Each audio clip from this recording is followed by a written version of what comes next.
Hello everyone, आज date है 7 नवंबर 2022 और द हिंदू न्यूज एनालिसिस में आपका स्वागत है। इस वीडियो में हम द हिंदू की इंपोर्टेंट न्यूज को एग्जाम के पॉइंट ऑफ व्यू से डिस्कस करेंगे। नीचे डिस्क्रिप्शन बॉक्स में Telegram channel Volcano IAS Academy का लिंक दिया हुआ है। आप Telegram channel Volcano IAS Academy के साथ में जुड़ सकते हैं। वहाँ पर हर exam means UPSC, state PCS and other exams के पॉइंट ऑफ व्यू से काफ़ी इंपॉर्टेंट इन्फॉर्मेशन आप सभी के साथ में शेयर की जाती है। तो चलो स्टार्ट करते हैं। वीडियो को स्टार्ट करेंगे एक ज्योग्राफिकल मैप क्वेश्चन के साथ में। और आज आपका क्वेश्चन ये है कि यांगती कुटी वैली को आपको मैप में व्यू करना है। फिर इससे रिलेटेड हर इंपॉर्टेंट फैक्ट्स को एंड इन्फॉर्मेशन को कमेंट बॉक्स में टाइप करना है। कल हमने आपसे क्वेश्चन पूछा था नर्मदा रिवर को लेकर के। तो नर्मदा रिवर को अगर हम मैप में व्यू करें, नर्मदा रिवर हमारे इंडिया की लार्जेस्ट वेस्ट फ्लोइंग रिवर के रूप में फ्लो करती है। नर्मदा रिवर का ओरिजिन मध्य प्रदेश स्टेट में अमरकंटक के पास से होता है। उसके बाद में ये विंध्या रेंज और सतपुरा रेंज के बीच में रिफ्ट वैली से फ्लो करती हुई यहाँ पर गल्फ ऑफ खंबात में एस्चुरी का फॉर्मेशन करती है। नर्मदा रिवर का जो एस्चुरी रीजन है वहाँ पर कुछ इंपॉर्टेंट आइलैंड लोकेटेड है, जिसमें आलिया बेट जो है वो सबसे लार्जेस्ट है। नर्मदा रिवर के अगर हम फ्लो की बात करें तो ये मध्य प्रदेश स्टेट, महाराष्ट्र और गुजरात के भी कुछ पार्ट से फ्लो करती है। नर्मदा रिवर पर जो मध्य प्रदेश स्टेट में ही धुआंधर फॉल का यहाँ पर फॉर्मेशन होता है। तो ये नर्मदा रिवर से रिलेटेड बेसिक फैक्ट्स हैं जो हमारे एग्जाम के पॉइंट ऑफ व्यू से इम्पोर्टेंट है। द हिंदू को अगर हम डिस्कस करें तो फर्स्ट इंपॉर्टेंट न्यूज़ है द हिंदू के फ्रंट पेज पर, और दिल्ली का जो एनसीआर रीजन है वहाँ पर पोल्यूशन को लेकर के न्यूज़ आई है। अभी कुछ टाइम पहले हमने डिस्कस किया कि एयर क्वालिटी जो है वो दिल्ली रीजन में फिर से एक तरीके से डिग्रेड स्टेज में देखने को मिली है। और इसका एक बेसिक रीजन ये देखा गया कि पंजाब जो स्टेट है वहाँ पर स्टेबल बनने के जो केसेज हैं वो ज़्यादा देखने को मिले हैं। अब यहाँ पर कुछ टाइम पहले ही मीन्स 3 नवंबर को commission for air quality management जो है उन्होंने कुछ गाइडलाइंस रिलीज की थी कि दिल्ली जो है उसमें ट्रक की जो एंट्री है उनको बैन किया जाए। साथ ही साथ में अगर हम बात करें तो स्टेज 4 के जो भी व्हीकल्स हैं उनको लेकर के भी कुछ गाइडलाइंस दी गई थी ताकि एमिशन कम से कम हो और दिल्ली की जो आबो हवा है वो दोबारा से सही हो सके। तो अब यहाँ पर बताया गया है कि सफर क्या है, सेंटर रन मॉनिटरिंग एजेंसी है। उन्होंने फोरकास्ट किया है कि दिल्ली की जो एयर क्वालिटी है वो दोबारा से उसमें एक तरीके से चेंज देखने को मिला है। हालांकि उन्होंने यहाँ पर बेसिक रीजन ये बताया है कि जो विंड फ्लो है, मतलब जिस डायरेक्शन से विंड फ्लो देखने को मिल रही थी उसमें कुछ चेंज देखने को मिला है। मतलब पहले स्टेबल बर्निंग एरियाज से विंड जो है वो दिल्ली में एंटर कर रही थी, अब उसमें चेंज देखने को मिला है, जिसकी वजह से भी जो पोल्यूटेंट्स है वो कम आ रहे हैं एयर के साथ में दिल्ली वाले रीजन में। इसकी वजह से भी एयर पोल्यूशन जो है वो कम हो सकता है, मतलब कैटेगरी जो है वो काफ़ी ज़्यादा डिक्रीज हुई है। ओके, तो यहाँ पर जो कुछ इंपॉर्टेंट फैक्ट्स हैं जिनके बारे में हम डिस्कस कर लेते हैं, जैसे कि commission for air quality management जिन्होंने गाइडलाइंस रिलीज की थी और किसके बेसिस पर, ग्रेडेड रिस्पॉन्स एक्शन प्लान के बेसिस पर। तो इनको लेकर के हम कुछ टर्म्स जो हैं वो डिस्कस कर लेते हैं। सबसे पहले बात करेंगे CAQM की। CAQM ये क्या होता है, commission for air quality management. ये जो CAQM है इसको 2020 में लाया गया था और लगभग 22 साल पुराना जो ऑर्गेनाइजेशन था, स्टेचुरी बॉडी थी EPCA, इसको रिप्लेस किया था। EPCA को रिप्लेस किया CAQM ने। देखो, आप सभी को पता है कि एयर पोल्यूशन जो है एक बहुत बड़ी समस्या है प्रेजेंट टाइम में। अगर हम दिल्ली और NCR रीजन को अगर हम व्यू करें तो यहाँ पर तो एयर पोल्यूशन, एयर क्वालिटी जो है वो काफ़ी डिग्रेडेड स्टेज में है। तो इसी के ऊपर फोकस करते हुए सेंट्रल गवर्नमेंट ने ऑर्डिनेंस के थ्रू जो है वो CAQM को एस्टेब्लिश करने की कोशिश की थी। CAQM एक स्टेचुरी ऑर्गेनाइजेशन है, ये आपको ध्यान में रखना है। ओके, और इसका मेन काम ये है कि दिल्ली और उसके NCR वाला रीजन जो है, दिल्ली और NCR रीजन जो है वहाँ पर एयर क्वालिटी को लेकर के ये इम्पोर्टेंट काम करे। देखो, EPCA जो है इसको एनवायरमेंट प्रोटेक्शन एक्ट 1986 के बेसिस पर 1998 में इसको एस्टेब्लिश किया था। EPCA का मेजर प्रॉब्लम ये थी कि ये एडवाइजरी बॉडी के रूप में काम करने लग गया था। मतलब कोई भी एनवायरमेंट को लेकर के कुछ रूल्स एंड रेगुलेशन बताने हैं या एडवाइस करनी है तो उसमें अपना इंपॉर्टेंट रोल प्ले करता था। एक स्टेचुरी बॉडी के रूप में जो भी इसके इंपॉर्टेंट पावर्स हैं, जो भी इसके इंपॉर्टेंट फंक्शंस हैं, उनको इन्होंने प्ले करने में काफ़ी ज़्यादा कमी देखने को मिली। तो इसी के बेसिस पर CAQM जो है उसको एस्टेब्लिश किया गया। अभी हमने इसी जो आर्टिकल हम डिस्कस कर रहे हैं उसमें GRAP एक टर्म जो है वो भी हमने डिस्कस की। GRAP क्या होते हैं यहाँ पर अगर हम डिस्कस करें तो देखो ग्रेडेड रिस्पॉन्स एक्शन प्लान। तो ये क्या है, देखो 2017 में जो EPCA है, 2016 में ही EPCA जो है उन्होंने स्टेट गवर्नमेंट्स और अदर जो अथॉरिटीज़ है उनके साथ में डिस्कशन करके एक ऐसा प्लान डालने की कोशिश की जिसके बेसिस पर फोकस किया जा सके कि दिल्ली और जो NCR रीजन है वहाँ पर एयर क्वालिटी का मैनेजमेंट जो है वो डिसाइड हो। मतलब एक ऐसा प्लान लाया जा सके कि इस प्लान के बेसिस पर जो भी पोल्यूटेंट्स हैं उनके बारे में बताया जा सके और जो एयर क्वालिटी है उसके बारे में बोला जाए कि अगर इतना पोल्यूशन है तो ये कैटेगरी रहेगी, इतना पोल्यूशन लेवल है ये कैटेगरी, इतना पोल्यूशन लेवल ये कैटेगरी। तो इस तरीके का प्लान जिससे जो एयर क्वालिटी मैनेजमेंट है वो हो सके। तो इसी के बेसिस पर 2017 में GRAP जो है इसको नोटिफाइड किया गया या इसको एस्टेब्लिश किया गया। साथ ही साथ में इसी आर्टिकल में सफ़र के बारे में भी बात हुई है। सफ़र क्या है, एक तरीके से एक एजेंसी है और इसको मिनिस्ट्री ऑफ अर्थ साइंसेज के द्वारा इसको इंट्रोड्यूस किया गया था।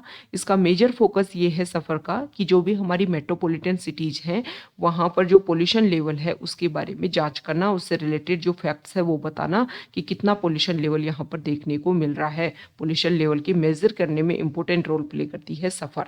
ओके, तो ये इंपॉर्टेंट फैक्ट्स हमने डिस्कस किए हैं जो हमारे लिए इंपॉर्टेंट है, एक एक टर्म को लेकर के आपको पता होना चाहिए। नेक्स्ट इंपॉर्टेंट आर्टिकल है, आप सभी को पता है प्रेजेंट टाइम में COP27 की मीटिंग हो रही है इजिप्ट में।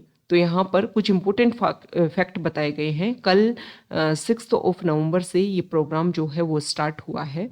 अब इसमें सबसे पहले डिस्कशन किया गया कि पहली बार जो इशू जो काफ़ी लंबे टाइम से जिसको रेगुलेट करने की बात आ रही थी कि रिच नेशन जो है वो एमिशन ज़्यादा करते हैं, पुअर कंट्री जो है वहाँ पर टेक्नोलॉजी मनी की कमी होने की वजह से जो है एमिशन काफ़ी कम देखने को मिलता है, लेकिन सबसे ज़्यादा इफेक्ट जो है वो कौन होते हैं, पुअर कंट्रीज़ होते हैं। तो यहाँ पर ये जो COP27 की जो क्लाइमेट समिट है इजिप्ट में, इसमें पहली बार एग्री देखने को मिला कि जो रिच नेशन है उनको पुअर नेशन को कंपनसेट करना चाहिए, क्योंकि क्लाइमेट चेंज की वजह से काफ़ी ज़्यादा इफेक्ट जो है वो पुअर कंट्रीज़ के ऊपर देखने को मिल रहा है। तो पहली बार फर्स्ट टाइम जो है वो क्लाइमेट चेंज को लेकर के कोई फॉर्मल एजेंडा बनाने की बात की जा रही है। ओके, देखो ये जो फंड्स की बात है वो काफ़ी पहले स्टार्ट हो गई थी कि एक फंड जो है वो क्रिएट किया जाए जिसमें रिच नेशन जो है वो उसमें मनी जो है वो इन्वेस्ट करें और उसका यूज जो है वो जो भी पुअर कंट्रीज़ है या जो भी डेवलपिंग कंट्रीज़ हैं उनके इम्प्रूवमेंट के लिए, उनके ग्रोथ के लिए उस मनी का यूज किया जा सके। ओके, ग्लोबल वार्मिंग के जो कॉन्सिक्वेंसेस देखने को मिलते हैं पुअर कंट्रीज़ पर, उनके जो भी इशू हैं उनको डिक्रीज करने के लिए इन सारे मनी का यूज़ किया जा सकता है जो वेल्दी नेशन जो जमा करवाएंगे, जो उस फंडिंग में देंगे। नेक्स्ट, अभी तो देखो ये मीटिंग स्टार्ट हुई है, अब इसमें किन किन पॉइंट्स के ऊपर क्या रिजल्ट निकल करके आएगा वो ज़्यादा हमारे लिए इंपॉर्टेंट रहेगा। अदर कंट्रीज़ किसके ऊपर रिलाई करते हैं, जैसे कोई फंड जो है उसको तैयार किया जाएगा तो उससे लेकर के कुछ आउटलाइंस जो हैं उसमें निकल करके आएंगी। अभी तो फर्स्ट डे का डिस्कशन था जिसमें इसके ऊपर डिस्कस किया गया है कि हाँ एक फंड होना चाहिए जिसमें रिच कंट्रीज जो हैं वो मनी दें और उसका यूज किया जाए पुअर कंट्रीज़ के अपग्रेडेशन के लिए। यहाँ पर जो आर्टिकल है वो T20 जो वर्ल्ड कप है उसी को लेकर के बताया गया है। ग्रुप 2 में इंडिया ने यहाँ पर लीड किया है और जो सेमीफाइनल में इंडिया इंग्लैंड के साथ में जो है सेमीफाइनल इंडिया का होगा। नेक्स्ट इंपॉर्टेंट आर्टिकल है, ये देखो आमेर जो रीजन है मतलब जयपुर के आसपास वाला जो क्षेत्र है वहाँ पर ये बताया गया है royal black pink cities indelible कालीशाही has return reams of history is a flowing tradition. इसको अगर हम सिंपल लैंग्वेज में समझें तो आमेर जो रीजन है वहाँ पर कछवाहा डायनेस्टी ने रूल किया था। अब ये वो लोग हैं जो इस काली शाही को बनाते हैं। ये जो काली शाही बनाई जाती है वो एक तरीके से ऑर्गेनिक तरीके से, और अगर हम बात करें तो नेचुरल इंग्रेडिएंट्स का इसमें यूज़ किया जाता है। ट्रेडिशनल तरीके से हैंडेड लेवल पर इसको बनाया जाता है और जनरेशन टू जनरेशन जो है ये ट्रेडिशन क्या हो रही है, सरपास हो रही है, आगे की तरफ बढ़ रही है। तो यहाँ पर बताया गया है कि दीपावली के बाद में जब भी राजस्थान में जो भी बिजनेसमैन है वो अपनी जब जब दोबारा से अपने बही जो होते हैं या उनके जो भी डॉक्यूमेंट्स होते हैं उनकी दोबारा से शुरुआत करते हैं दीपावली पूजा के बाद में, तो इसी ब्लैक स्याही से उसको स्टार्टिंग करते थे। और ये जो ब्लैक स्याही है सिर्फ इसका यूज जो है वो लिखने के लिए नहीं किया जाता, इसके काफ़ी मेडिसिनल प्रॉपर्टीज़ भी होती हैं। इसमें जो इंग्रेडिएंट्स यूज किए जाते हैं वो काफ़ी ज़्यादा ट्रेडिशनल आयुर्वेदिक होते हैं, जिनको वाउंड्स को हील करने के लिए भी या ट्रीटमेंट करने के लिए भी इस काली शाही का यूज़ किया जाता है। तो यहाँ पर बताया गया है कि कई सालों से जब दीपावली पूजा के बाद में इसकी शुरुआत की जाती है बेचने के लिए, तो इससे पहले जयपुर के पास वाले रीजन में एक त्रिवेणी धाम है और सेंट नारायण दास जी महाराज जो हैं वहाँ के काफ़ी ज़्यादा फेमस हैं। अब तो 2018 में उनकी डेथ हो गई और यहाँ पर ये लोग आते थे, ये जो सेंट है वो आते थे और इसको एक तरीके से दोबारा से मतलब पवित्र करके इसको और सेल के लिए इसको स्टार्ट करते थे। मतलब सेल के लिए रिलीज करने से पहले उसकी पूजा पाठ होती थी, आप ये समझिए। ओके, अब ये जो काली शाही है ना, इसको ऐसे ही नहीं बनाया जाता। यहाँ पर इसका पूरा प्रिपरेशन मेथड दे रखा है कि black ink is prepared on a no moon night, मतलब जिस दिन कोई भी मून नहीं होता है उस नाइट को इसको प्रिपेयर किया जाता है with the chanting of mantras. It is made of kajal, homemade mascara, gond, edible gum and other locally sourced herbal ingredients ये इसमें यूज़ की जाती हैं। तभी इसका यूज जो है वो वाउंड्स को हील करने के लिए भी इसका यूज किया जाता है। ओके, अब यहाँ पर ये बताया गया है कि काफ़ी लंबे टाइम से हमारी जो ट्रेडिशन है वो चलती आ रही है और लोग आज भी हमसे जो है वो शाही को खरीदते हैं। हालांकि जो एरिया हमें दिया गया था त्रिपोलिया बाज़ार में, जो शॉप हमें दी गई थी, वो फैमिली जनरेशन की वजह से काफ़ी ज़्यादा डिवाइड हो गई है। तो एक बेसिक बातें आपको पता होनी चाहिए कि किस तरीके की ट्रेडिशन जो है वो फॉलो की जाती हैं।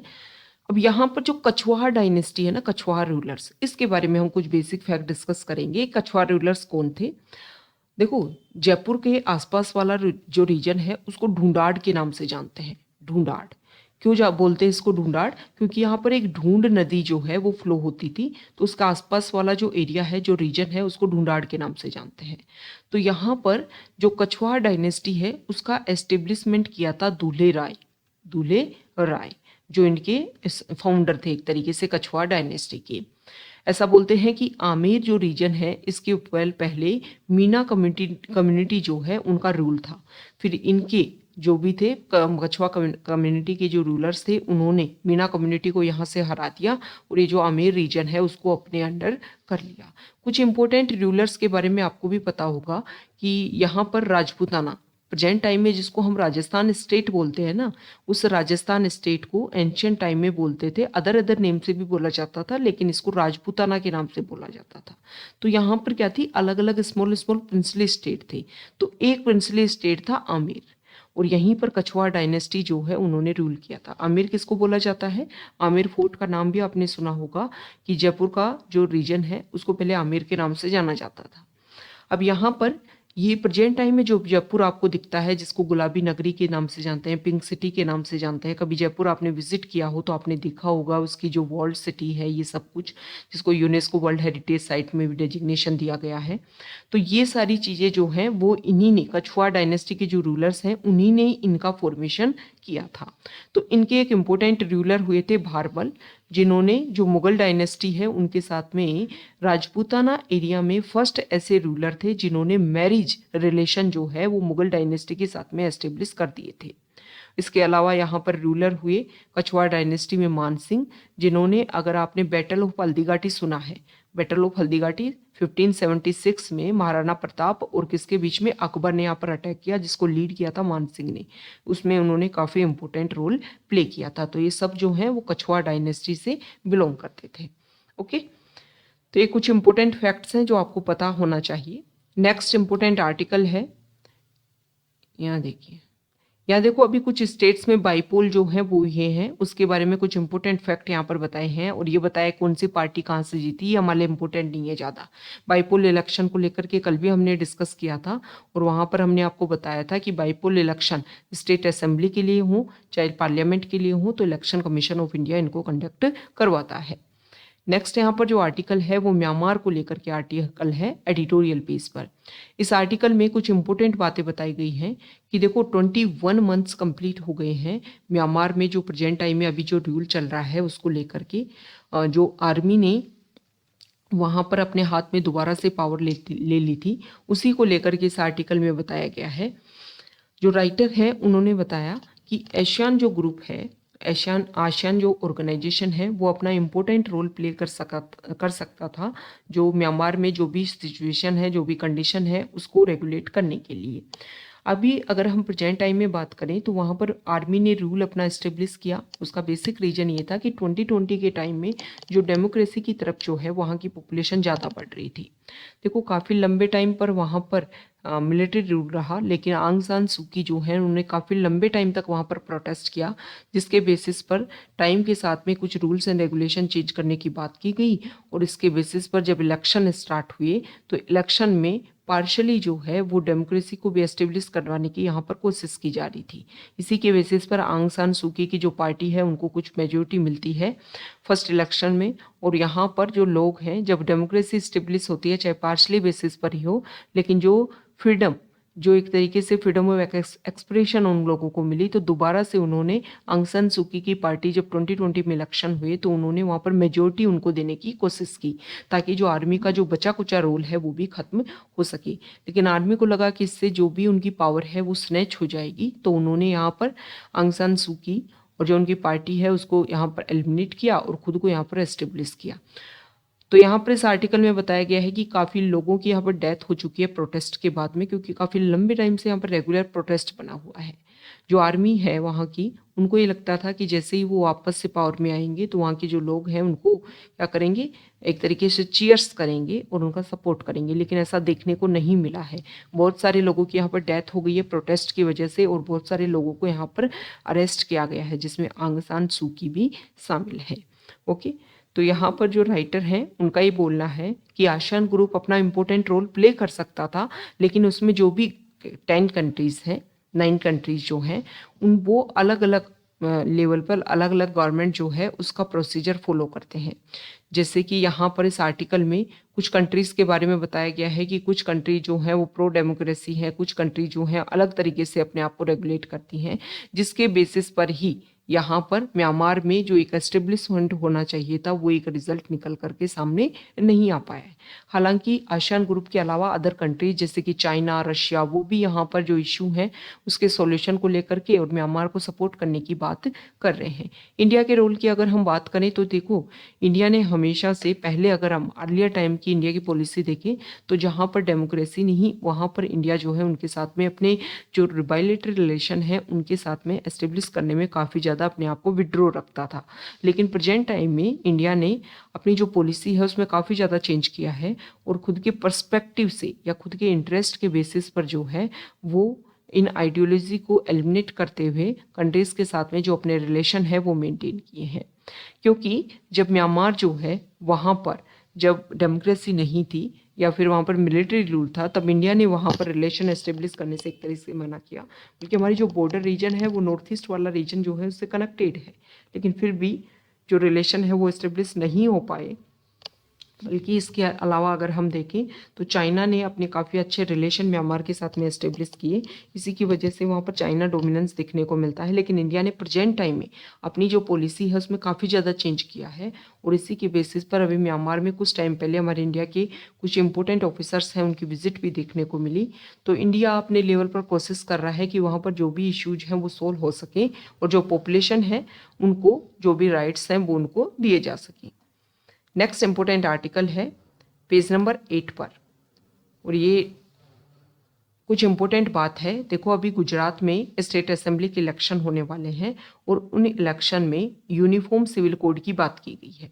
ओके, तो यहाँ पर जो राइटर है, मतलब जो आर्टिकल है यूनिफॉर्म सिविल कोड को लेकर के, उसके बारे में यहाँ पर बताया हुआ है कि गुजरात असेंबली में इलेक्शन के टाइम में वहाँ पर डिक्लेयर किया गया है कि यूनिफॉर्म सिविल कोड लाया जाएगा। और यूनिफॉर्म सिविल कोड है क्या? देखो, अभी प्रेजेंट टाइम में आप सभी को पता है कि हमारे इंडिया में काफ़ी ज़्यादा डाइवर्सिटी है, अलग अलग कम्युनिटी के लोग रहते हैं, तो उनके जो पर्सनल लॉज हैं वो काफ़ी ज़्यादा डिफरेंट हैं। ओके, तो इसमें इश्यू क्या है कि जैसे कि जो मैरिज को लेकर के, डाइवोर्स को लेकर के अलग अलग इशू हैं, अलग अलग रूल्स एंड रेगुलेशन है कम्युनिटी बेसिस पर, और उनमें भी काफ़ी ज़्यादा डाइवर्सिटी देखने को मिलती है, जिसकी वजह से काफ़ी ज़्यादा केसेज जो हैं वो हमारे सामने आते हैं। तो यूनिफॉर्म सिविल कोड के बारे में डीपीएसपी जो पार्ट है हमारे कॉन्स्टिट्यूशन का, पार्ट 4, उसके आर्टिकल 44 में जो है वो यूनिफॉर्म सिविल कोड की बात की गई है कि सभी को लेकर के एक रूल्स एंड रेगुलेशन हो, जैसे कि गोवा जो स्टेट है वहाँ पर है। हालांकि अभी प्रेजेंट टाइम में यूनिफॉर्म सिविल कोड को लेकर के अदर स्टेट ने अपने स्टेटमेंट दिए हैं कि यूनिफॉर्म सिविल कोड लाया जाए। तो यहाँ पर बताया गया है कि देखो हमारे इंडिया में अभी प्रेजेंट टाइम में criminal procedure code, civil procedure code, इनमें बहुत सारे अमेंडमेंट किए गए हैं, तब जाकर के इनमें कुछ सिमिलरिटी देखने को मिली है। लेकिन अभी भी अगर हम डिस्कस करें तो जो ये कोड हैं इनमें भी अगर हम स्टेट टू स्टेट वेरी करें तो बहुत सारे, जैसे कि बेल को लेकर के हर स्टेट में अलग अलग रूल्स एंड रेगुलेशन है। तो इनके बेसिस पर बताया गया है कि जब क्रिमिनल प्रोसीजर में ही अभी तक हमने क्या नहीं देखा, यूनिफॉर्मिटी नहीं देखी, तो ये जो सिविल प्रोसीजर है या फिर जो भी हमारे लॉज हैं उनको लेकर के यूनिफॉर्मिटी लाने में काफ़ी ज़्यादा परेशानी आएगी, क्योंकि कॉन्स्टिट्यूएंट असेंबली में इसको लेकर के डिस्कशन किया गया था कि इसको फंडामेंटल राइट्स में डाला जाए या फिर यूनिफॉर्म या फिर डीपीएसपी पे रखा जाए। तो इसको लेकर के फंडामेंटल राइट्स की जो कमेटी बनी थी, सरदार वल्लभ भाई पटेल जिसको लीड कर रहे थे, तो उन्होंने इसको लेकर के स्टार्टिंग में कोई स्ट्रिक्ट रूल्स एंड रेगुलेशन करने से मना किया था कि नॉर्मल तरीके से ही उसको स्टार्ट किया जाना चाहिए, और फिर जो जो कंडीशन बनेंगी उसके बेसिस पर इसको चेंज किया जा सकता है, रिप्लेस किया जा सकता है। ओके, तो प्रेजेंट टाइम में इसकी काफ़ी ज़्यादा ज़रूरत है कि एक यूनिफॉर्म सिविल कोड होना चाहिए जो हमारे बेसिक लॉज हैं, जैसे कि मैरिज को लेकर के, डाइवोर्स को लेकर के, इसको लेकर के सभी कम्युनिटी के जो हैं वो सेम क्या हुए हैं, सेम उनके होने चाहिए रूल्स एंड रेगुलेशन। तो यहाँ पर कुछ इंपॉर्टेंट बातें बताई गई हैं कि सुप्रीम कोर्ट जो है उन्होंने टाइम टू टाइम किन किन के केसेस में यूनिफॉर्म सिविल कोड के बारे में बोला है। तो सुप्रीम कोर्ट ने बहुत सारे जजमेंट्स में यूनिफॉर्म सिविल कोड के इम्प्लीमेंटेशन के लिए बोला है, जैसे कि 1985 का जो केस था साहबानो केस, उसमें भी उन्होंने बोला कि एक डाइवोर्स्ड मुस्लिम वीमन जो है वो मेंटेनेंस की डिमांड करती है उसके फॉर्मर हस्बैंड से, और जो अपेक्स कोर्ट है while deciding whether to give prevalence to the CrPC और the Muslim personal law called for the implementation of the UCC. ये जो कोर्ट है सुप्रीम कोर्ट, उन्होंने सल्ला मुदगल केस जो हुआ था 1995 में, उसमें भी यूसीसी के यूनिफॉर्म सिविल कोड के इम्प्लीमेंटेशन की बात की थी। और 2019 में जो केस हुआ है Paulo Coutinho versus Maria Luiza Valentina Pereira case, इसमें भी यूनिफॉर्म सिविल कोड के बारे में बात बोली गई है। अब लॉ कमीशन क्या बोलता है, देखो जो लॉ कमीशन है उन्होंने, मोदी गवर्नमेंट ने 2016 में रिक्वेस्ट की थी लॉ कमीशन को लेकर के कि कैसे हम एक यूनिफॉर्म कोड जो है वो डिसाइड कर सकते हैं थाउजेंड्स ऑफ पर्सनल लॉज को लेकर के, मतलब बहुत सारे पर्सनल लॉज है ना हर कम्युनिटी को लेकर के। तो 185 पेज का उन्होंने कंसल्टेशन पेपर जो है वो सबमिट किया था, और जो इसमें बोला गया था कि unified nation did not necessary need uniformity, मतलब एक साथ जुड़े हुए देश में जरूरी नहीं है कि यूनिफॉर्मिटी हो। Adding that secularism could not contradict the plurality prevalent in the country, जो प्लूरिटी है हमारी कंट्री में उसकी वजह से जो सेक्युलरिज्म है वो कॉन्ट्राडिक्ट नहीं होता है। The term secularism had meaning only if it assured the expression of any form of difference, the commission noted, while saying that UCC Uniform Civil Code is neither necessary nor desirable at this stage. The report recommended that discriminatory practices, prejudices and stereotypes within a particular religion and its personal laws should be studied and amended. मतलब जो भी important features हैं जिन पर भी लगता है issue है उनको अमेंड किया जाए। यूसीसी की ज़्यादा ज़रूरत नहीं है और सेकुलरिज्म को ख़त्म नहीं करता, तो जो प्रोसीजर चल रहा है उसको हम रेगुलेट कर सकते हैं। ओके, अब गवर्नमेंट का क्या स्टांस है, तो देखो गवर्नमेंट जो है वो प्रेजेंट टाइम में तो इसके ऊपर कोई भी फोकस नहीं कर रही है। गवर्नमेंट ने फोकस किया था 22nd law commission of India को लेकर के, लेकिन इसमें बताया गया है कि 22nd law commission of India जिसको 2021 में एस्टेब्लिश किया गया था, उसके अभी तक मेंबर चेयरपर्सन जो है the chairperson and members of said law commission which was set up in 2021 have not been yet appointed, मतलब अभी तक उनको अपॉइंट ही नहीं किया गया है, तो उसमें क्या रिजल्ट निकल करके आएगा। तो अभी तक तो इसका कोई प्लान है नहीं गवर्नमेंट का। तो हमने लॉ मिनिस्ट्री का, सुप्रीम कोर्ट का क्या डिसीजन रहा यूनिफॉर्म सिविल कोड को लेकर के, वो सब कुछ हमने यहाँ पर डिस्कस किया है। नेक्स्ट इंपॉर्टेंट आर्टिकल है, और यहाँ पर आर्टिकल रिलेटेड है पेज नंबर 12 पर। जो आर्टिकल है इसमें बताया गया है कि जम्मू एंड कश्मीर वाला जो रीजन है वहाँ पर स्नो लेपर्ड जो है उसको वो देखने को मिला है। तो इसके बारे में ही यहाँ पर इस आर्टिकल में बताया गया है कि देखो, जो स्नो लेपर्ड है उसके बारे में अगर हम डिस्कस करें तो सेंट्रल और सर्दर्न एशिया जो है, सेंट्रल और सर्दर्न एशिया जो है उसके माउंटेनियस रीजन पर ये स्नो लेपर्ड जो है वो रहते हैं। हमारे इंडिया में अगर हम बात करें स्नो लेपर्ड की, तो वेस्टर्न हिमालय में जम्मू एंड कश्मीर हिमाचल प्रदेश वाले रीजन में, और ईस्टर्न हिमालय में उत्तराखंड, सिक्किम और अरुणाचल प्रदेश वाले रीजन में स्नो लेपर्ड देखने को मिलते हैं। स्नो लेपर्ड की कैपिटल ऑफ द वर्ल्ड की अगर हम बात करें तो हेमिस जो रीजन है लद्दाख में, वो इसकी कैपिटल ऑफ द वर्ल्ड का रोल प्ले करती है। हेमिस नेशनल पार्क, आप सभी को पता है कि इंडिया का एकमात्र ऐसा नेशनल पार्क जो हिमालयन रीजन के नॉर्दर्न पार्ट पर लोकेटेड है और लद्दाख रीजन में एग्जिस्ट करता है। हेमिस नेशनल पार्क में स्नो लेपर्ड जो है वो पाए जाते हैं। देखो, ये जो स्नो लेपर्ड है इसके प्रोटेक्शन के लिए एक प्रोग्राम लॉन्च किया गया था, और जिसको बोलते हैं प्रोग्राम को GSLEP। ये GSLP क्या है, तो ये है global snow leopard and ecosystem protection programme. Okay, तो ये जो GSLEP है इसमें वो कंट्रीज जहाँ पर स्नो लेपर्ड पाया जाता है, तो 12 कंट्री जो है, 12 स्नो लेपर्ड रेंज कंट्री जो है उनके बीच में गवर्नमेंटल लेवल पर एक अलायंस है, जिसमें फोकस किया गया था कि जो लोग हैं उनमें स्नो लेपर्ड के जो इकोसिस्टम है उसको लेकर के एक अवेयरनेस क्रिएट की जाए और अंडरस्टैंडिंग डेवलप की जाए स्नो लेपर्ड के प्रोटेक्शन के लिए और उनके डेवलपमेंट ग्रोथ के लिए, उनकी संख्या जो है, उनके जो भी नंबर्स हैं उनको इंक्रीज करने के लिए। ओके, तो ये इंपॉर्टेंट फैक्ट्स हैं आज के द हिंदू न्यूज़पेपर के जो हमने डिस्कस किया।